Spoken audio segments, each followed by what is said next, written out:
دست و گریباں ہوں گے. آپ کو پتہ ہے یہ کس وجہ سے اکٹھے ہیں اور کنہوں نے اکٹھا کیا ہے. بہرحال انشاءاللہ اگر میری جماعت نے مجھ پہ اعتماد کیا اور میں الحمدللہ آپ کے سامنے ہے، میڈیا کے دوست جانتے ہیں، الحمدللہ ہم نے ڈور ٹو ڈور یوسیز میں جا کے اپنی ٹیمیں بنائیں اور الحمدللہ ہم نے بڑا ورک کیا ہے. خان صاحب کی جلسے بھی کروائے، ریلیاں بھی نکالیں. میرا حلقہ بنتا ہے جی N77.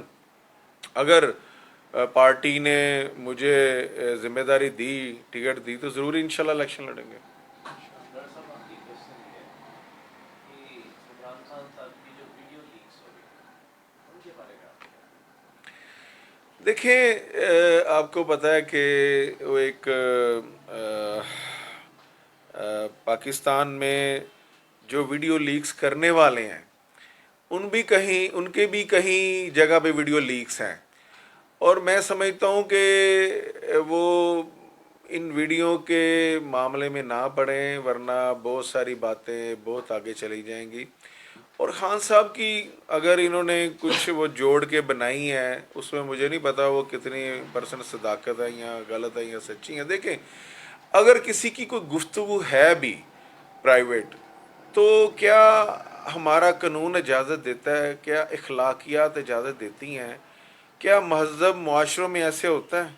ہمارے تو نبی صلی اللہ علیہ وسلم نے تو ہمیں تعلیم دی، ایجوکیشن دی. ان کا کہنا ہے حدیث میں کہ آپ چگلی نہ کریں، آپ جھوٹ نہ بولیں، اور آپ ایک مسلمان کے اوپر آپ بلا وجہ کوئی بہتان تراشی نہ کریں.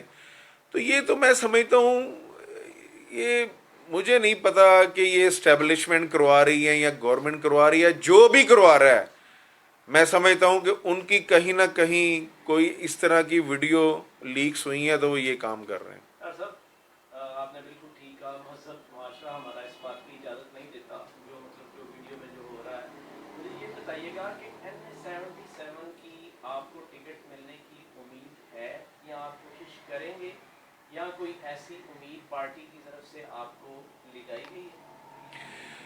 دیکھیں الیکشن جب بھی ہوں گے، اور میں سمجھتا ہوں کہ اس دفعہ عمران خان نے جو عمران خان کے پرانے کارکن ہیں، نظریاتی ہیں، میں سمجھتا ہوں کہ ان کی ٹیم بننے سے مجھے بہت خوشی ہوگی کہ میں عمران خان کی ٹیم کا حصہ بنوں. اور دیکھیں ہم نے پارٹی نے 2013 میں تجربہ کیا، 2018 میں ایک تجربہ کیا، اور اس میں کچھ ہم کامیاب بھی ہوئے، کچھ زیادہ تر ہم ناکام ہوئے. تو پارٹی نے خود سے یہ فیصلہ کیا، اور چیئرمین خان صاحب بھی یہ سوچ لے ہیں کہ پارٹی کے جو پرانے ورکر ہیں وہ پارٹی کا اثاثہ ہیں. تو مجھے بہت ہوپ ہے کہ اس دفعہ جو پرانے ورکر اور پارٹی کے اثاثہ ہیں، چیئرمین عمران خان صاحب ان کو ہی ٹکٹ دیں گے. Thank you.